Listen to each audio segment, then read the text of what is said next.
चाहे सर्विस के सेक्टर में, आप उन्हें रोकेंगे नहीं, किसी भी तरह की उनके ऊपर पाबंदी नहीं लगाएंगे। और चौथा कंडीशन है, चौथा प्रोविजन है वो ये कि सभी फॉरेन सर्विस कंपनीज को या प्रोवाइडर्स को नेशनल ट्रीटमेंट देना पड़ेगा। ये थोड़ा टेक्निकल है, ये क्या मतलब है नेशनल ट्रीटमेंट का?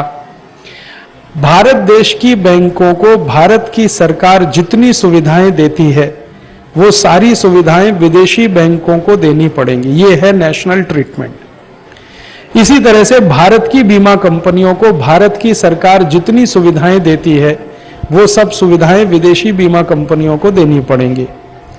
भारत की सरकार भारत के विश्वविद्यालय और कॉलेजों को जितनी सुविधाएं देती है उसी तरह से विदेशी विश्वविद्यालय और विदेशी कॉलेजेस को सुविधाएं देनी पड़ेंगी। माने जो सुविधाएं भारत सरकार भारत के लोगों को, सर्विसेज कंपनियों को देती है वो सब विदेशियों को देनी पड़ेगी।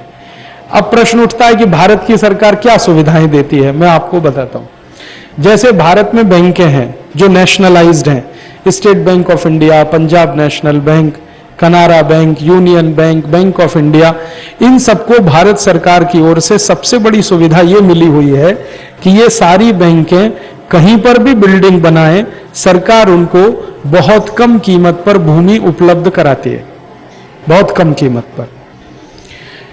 कहीं पर ऐसी व्यवस्था हो कि सरकार भूमि उपलब्ध ना कराए तो उनको बहुत कम लीज रेंट पर भूमि दे दी जाती है।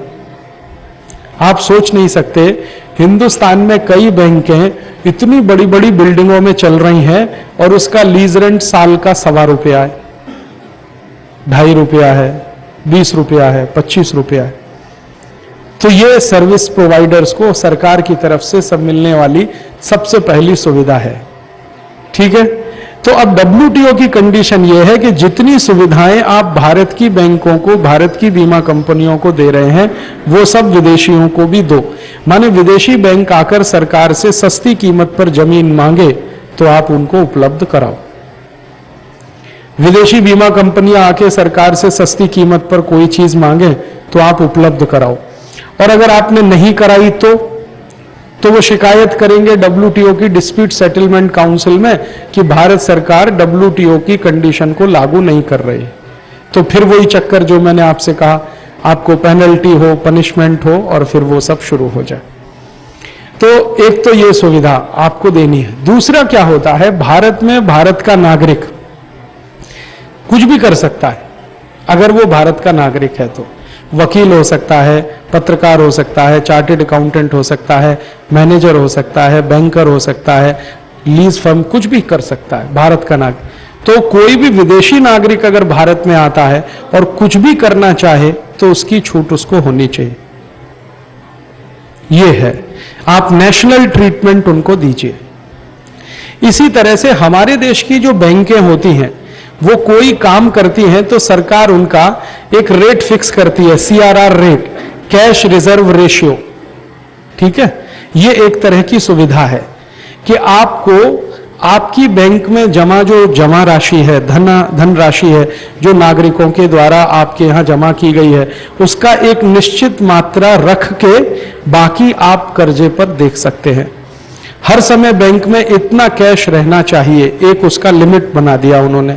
तो ये सुविधाएं आप विदेशियों को भी दे सकते हैं। यही इस तरह की, ऐसे ही अन्य तरह की सुविधाएं हैं, जैसे NPA है, नॉन परफॉर्मिंग असेट्स है।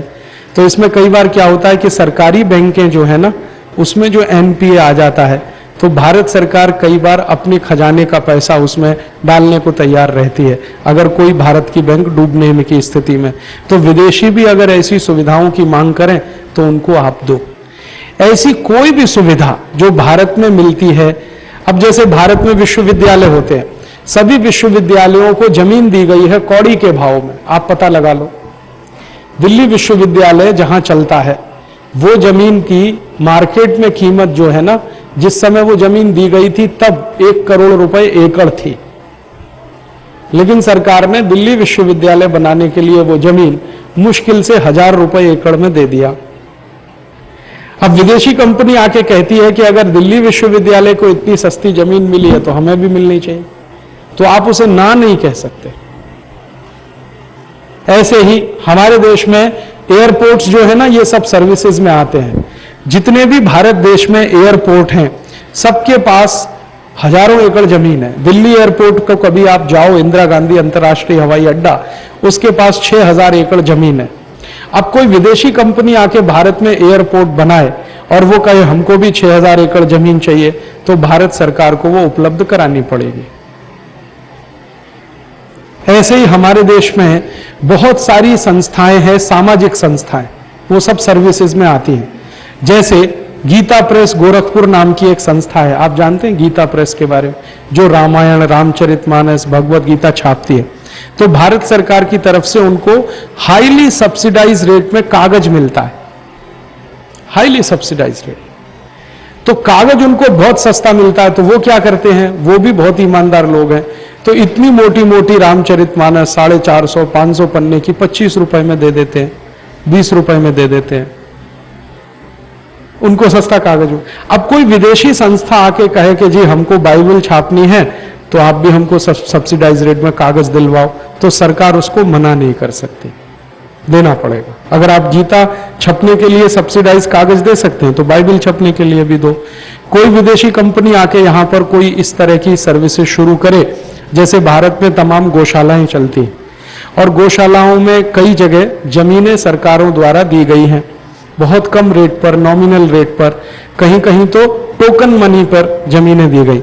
अब कोई विदेशी कंपनी को यह ध्यान में आ जाए कि भारत में गौशाला के नाम पे जमीन मिलती है और वो यहां आके गौशाला चालू करे, तो आप उसे मना नहीं कर सकते, देना पड़ेगा आपको।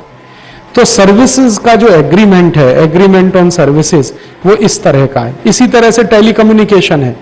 टेलीकम्युनिकेशन में क्या होता है कि ये जो BSNL है और भारत संचार निगम लिमिटेड, इसकी बहुत सारी प्रॉपर्टी सरकार के द्वारा दी गई है और फुकट में ऐसे ही दे दिया है सरकार।